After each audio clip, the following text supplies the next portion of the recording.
light square is functioning but not fully assembled. I replaced the connection that came with it with a phone connection, so I could use a nice long phone cable, run it from the control unit and the infrared sensor, and then plug into another phone connector there. To join all of the pieces together, I was able to use some of the built-in 4-pin sockets, like that one right there, but others I had to jump over the other end. I used an 8-pin IC socket, cut it in half. There is half of it right there.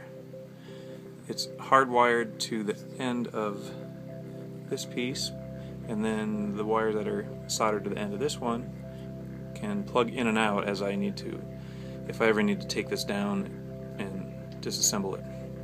The other IC socket piece is right there, and then again it's hardwired into that one.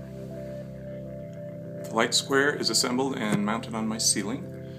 Here's one of the corners. You can see there are 2 eye bolts with a carabiner kind of connection together. There's one of those at each corner.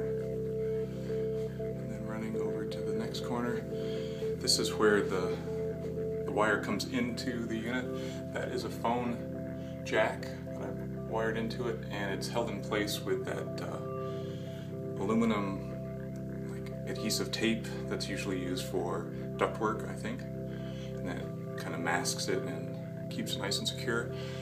There's a phone wire running up and down to the control unit. There's enough wire I could mount that pretty much anywhere in the room, and then I just have to point this remote control at that infrared sensor to run it. Let's take a look and see how it works. It's set on a fairly quick fade between the 7 colors right now. You can see how the 3 different LED colors, red, green, and blue, adjust in brightness to combine and form the color that gets projected onto the ceiling.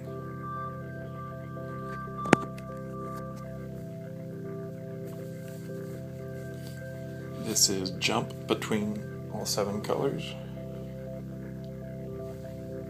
This is fade between all 7 colors.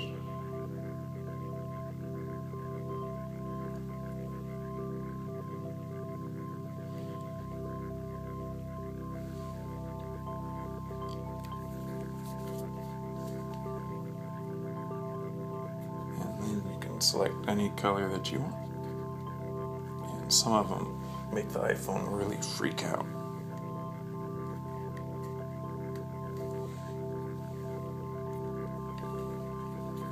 Holy cow, there's a flash setting. It's like a strobe light. It's crazy.